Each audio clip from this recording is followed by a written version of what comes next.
ونستعينه ونستغفره ونؤمن به ونتوكل عليه ونعوذ بالله من شرور أنفسنا ومن سيئات أعمالنا من يهده الله فلا مضل له ومن يضلله فلا هادي له ونشهد أن لا إله إلا الله وحده لا شريك له ونشهد أن سيدنا وسندنا وحبيبنا وشفيعنا محمد صلى الله عليه وعلى آله وأصحابه وبارك وسلم. أعوذ بالله من الشيطان الرجيم. بسم الله الرحمن الرحيم. إذا جاء نصر الله والفتح ورأيت الناس يدخلون في دين الله أفواجا فسبح بحمد ربك واستغفره إنه كان توابا. آمنت بالله صدق الله مولانا العظيم. إن الله وملائكته يصلون على النبي يا أيها الذين آمنوا صلوا عليه وسلموا تسليما. اللهم صل على روح محمد في الأرواح اللهم صل على جسد محمد في الأجساد اللهم صل على قبر محمد في القبور.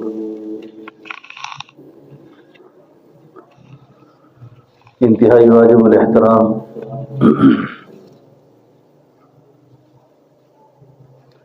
معزز مکرم علماء کرام اور میرے محترم سامعین، گھروں میں سننے والی اسلامی ماؤں بہنوں اور بیٹیوں،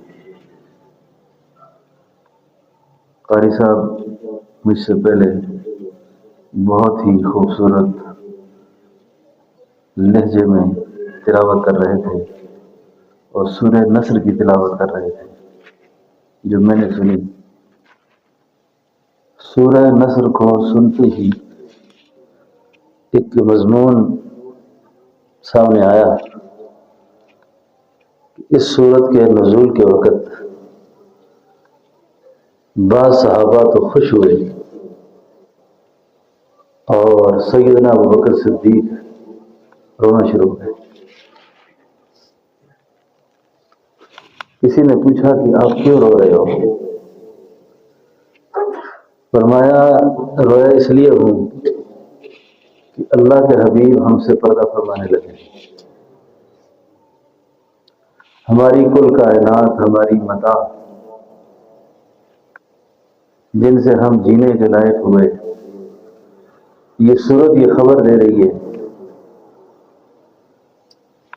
کہ آپ ہم سے جدا ہونے والے. جو لوگ اس بات کو سمجھے تھے وہ بھی صحیح روئے،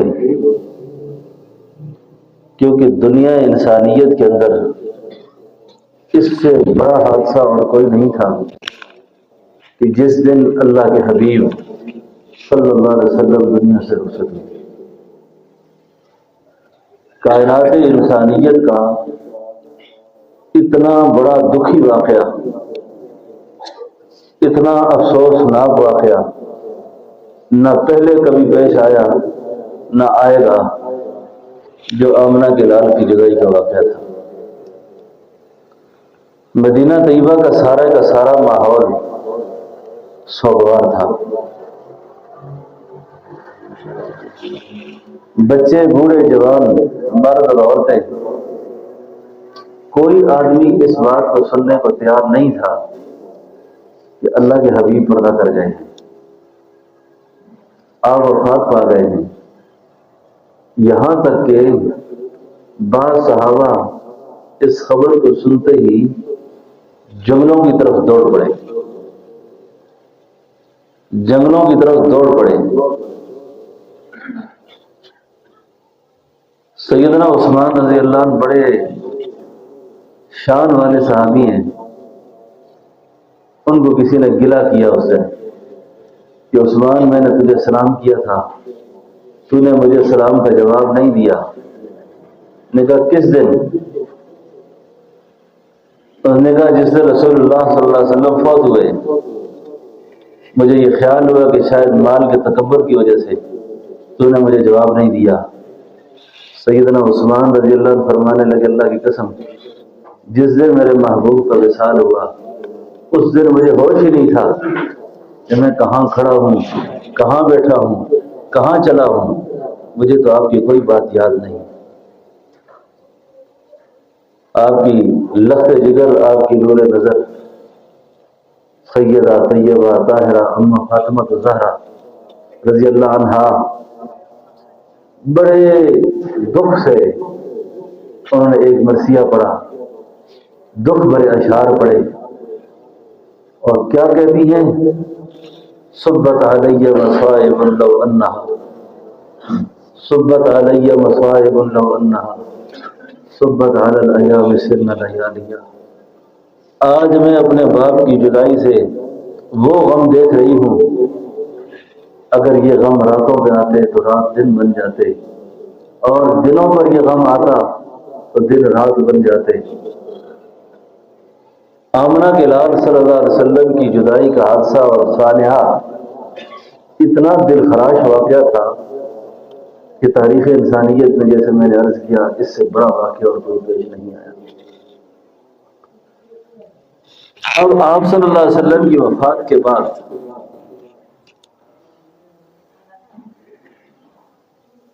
جو صورتحال پیش رہی، جو اتنا بڑا اہم واقعہ پیش رہا، اس میں صحابہ کرام اس بات پر متفق رہے کہ آپ کے وصال فرما جانے سے آپ کی تعلیمات کا وصال نہیں ہوا،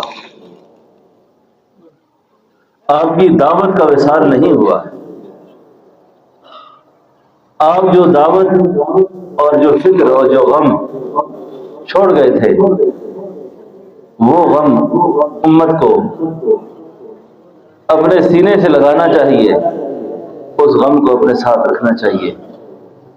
اور جس وقت اس غم کو، جو غم اللہ کے رسول ان کو دے کر گئے، جو ایمان، یقین، دعوت، جن چیزوں سے آپ نے کرنے کا حکم دیا اور جن سے آپ نے منع فرمایا، اگر یہ صحیح امتی ہونے کا ثبوت دیں گے تو اللہ کے حبیب صلی اللہ علیہ وسلم نے آپ کے بارے میں، میرے بارے میں جاتے جاتے اس وقت ایک بات ارشاد فرمائی تھی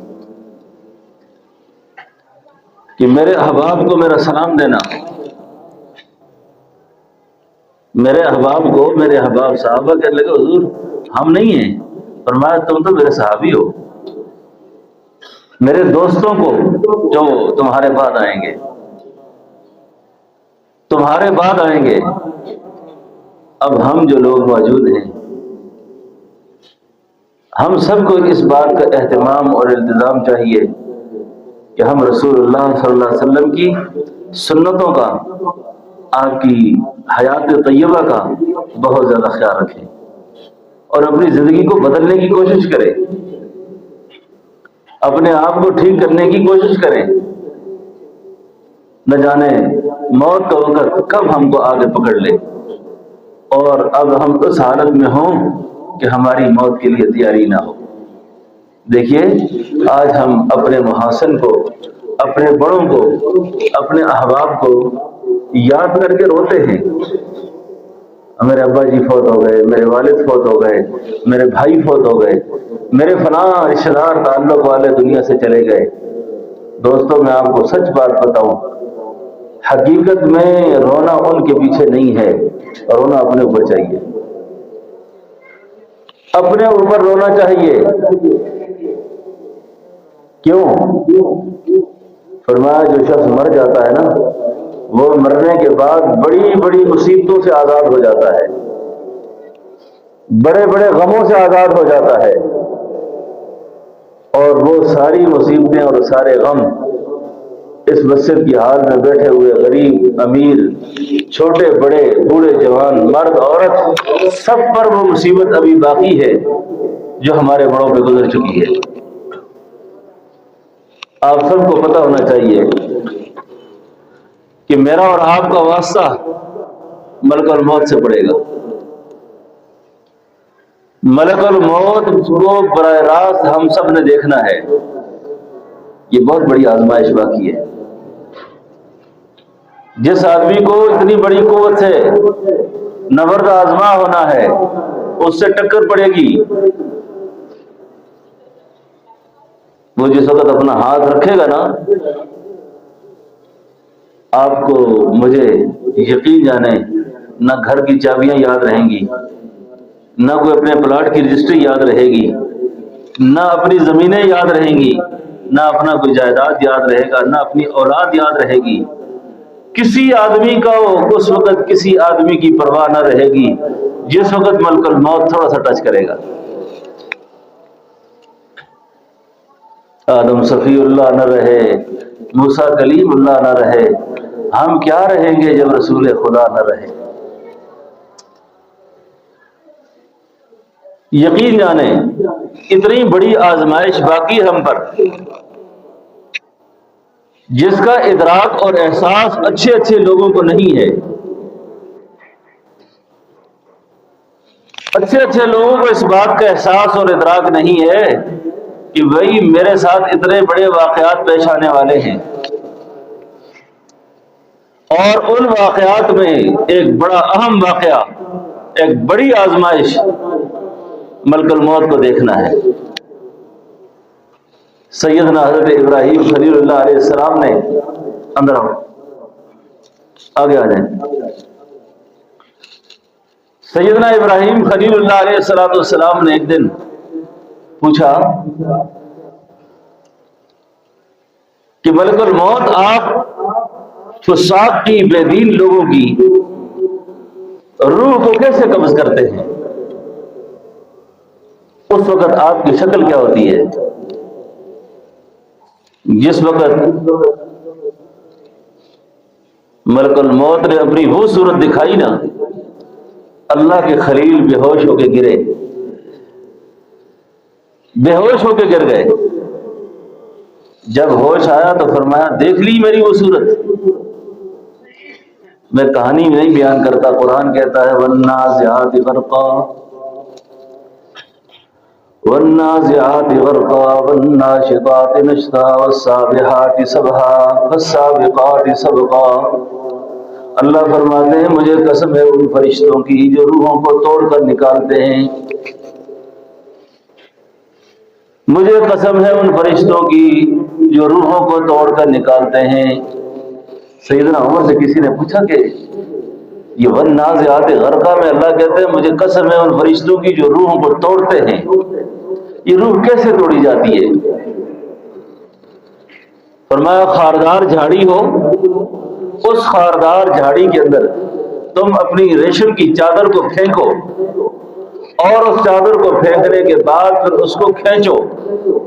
جب آپ اس چادر کو کھینچ لیں گے، جس طریقے سے اس چادر کی ایک ایک تار الگ ہو جاتی ہے، اس طرح فرمایا اللہ کے باغی، اللہ کے نافرمان کی روح ایسے نکلتی ہے۔ اب ہم سب پر جو مصیبتیں باقی ہیں، ان مصیبتوں میں ایک سب سے بڑی مصیبت ملک الموت کا انسان پر ہاتھ ڈالنا، اور جس وقت ملک الموت ہاتھ ڈالے گا یقین جانے آپ کو اپنے پلاٹ کی رجسٹریاں بھول جائیں گی، ہمیں اپنے گھر کی لاکر کی چابیاں بھول جائیں گی، کسی آدمی کو کوئی چیز کا خیال نہیں رہے گا، آئے میں کیا چھوڑ کے جا رہا ہوں، اب میرے ساتھ بننے والی کیا ہے؟ حدیث میں آتا ہے کہ جس وقت انسان پر مرض الوفات شروع ہوتا ہے، ہمارے خیالات اور جذبات کیونکہ مادی دنیا میں اس قدر پھنس چکے ہیں، ہمیں موت کی اور قبر کی اور آخرت کی باتوں کا اثر دل پہ محسوس نہیں کرتے، کہتے دیکھی جائے گی، یقین جانے یہ زندگی کا یہ سفر جو اس وقت ہمارا گزر رہا ہے یہ تو راستے کا پڑاؤ ہے، یہ پڑاؤ ہے، ٹھہرایا تھوڑی دیر کے لیے ہم ٹھہرے ہیں، ورنہ قیامت کی ہولناکیوں کا ذکر جو اللہ نے قرآن میں فرمایا ہے ان میں سورہ عبس کے اندر اللہ جب ارشاد فرماتے ہیں نا کہ یوم یفر المرء من اخیہ و امہ و ابیہ و صاحبتہ و بنیہ،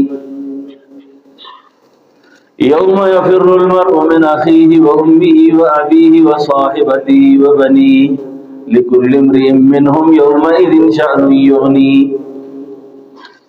اس پر مفسرین نے ایک بڑا عجیب واقعہ نقل کیا ہے۔ اس پہ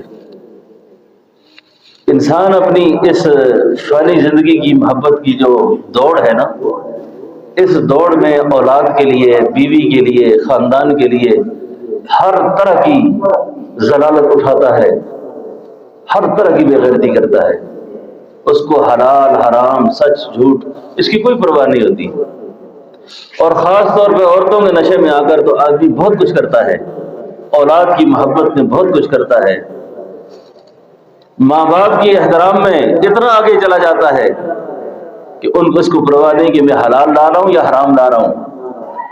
کتابوں میں واقعہ لکھا ہے کہ جس وقت اللہ کی بارگاہ میں یہ شخص پیش ہوتا ہے نا، یہ اپنی بیوی سے کہے گا کہ مجھے ایک نیکی چاہیے جس نیکی کی وجہ سے آج میری مغفرت ہونی ہے، تو دلاور خان صاحب آگے سے بیوی پتہ کیا کہے گی؟ کہے گی تو کون ہے، کیا تعارف ہے تیرا، اپنے تعارف کرواؤ۔ وہ کہے گا میں تیرا خامد ہوں۔ اسے کہ خامد کون ہوتا ہے؟ یہ اپنے قصے سارے سنائے گا، یوں ہمارا معاشقہ لڑا، ہم نے شادیاں کی، ہمارے نکاح ہوئے، بچے ہوئے، بیوی پر بہت زیادہ دباؤ ڈالنے کی کوشش کرتا ہے، بڑے اصرار کے بعد بیوی اس کو یہ کہتی ہے مجھے یوں تو یاد پڑتا ہے کہیں سفر ہوا تھا اور اس سفر میں کسی درخت کے سائے کے نیچے تیری میری ملاقات ہوئی تھی، اس سے زیادہ مجھے کوئی یاد نہیں، اس سے زیادہ کوئی یاد نہیں۔ یہی سوال جب وہ ماں سے کرتا ہے تو ماں بھی اس کو جواب میں یہ کہتی ہے میں نے تو بیٹا پیدا ہی کوئی نہیں کیا۔ بھائی کہتا ہے میں آج مجھے کوئی تیرے رشتے کا پتہ نہیں ہے۔ تو دوستو بہت بڑی جو آزمائش جس کا ذکر میں نے عرض کیا کہ ملک الموت کو ہر شخص نے براہ راست دیکھنا ہے، یہ آزمائش باقی ہے۔ جس آدمی پر یہ آزمائش باقی ہو وہ مستیاں کر سکتا ہے، وہ عیاشی کی زندگی گزار سکتا ہے؟ بھائی میرا تو بڑا لمبا سفر باقی ہے ابھی۔ حدیث میں آتا ہے کہ موت سے پہلے آدمی جب مرض الوفات ہوتی ہے نا، اس مرض الوفات میں اس آدمی کے ناک کا نتنا بڑا ہو جاتا ہے، اس کو کہتے ہیں ناس کھل گئی ہے، یہ مرض الوفات ہوتی ہے۔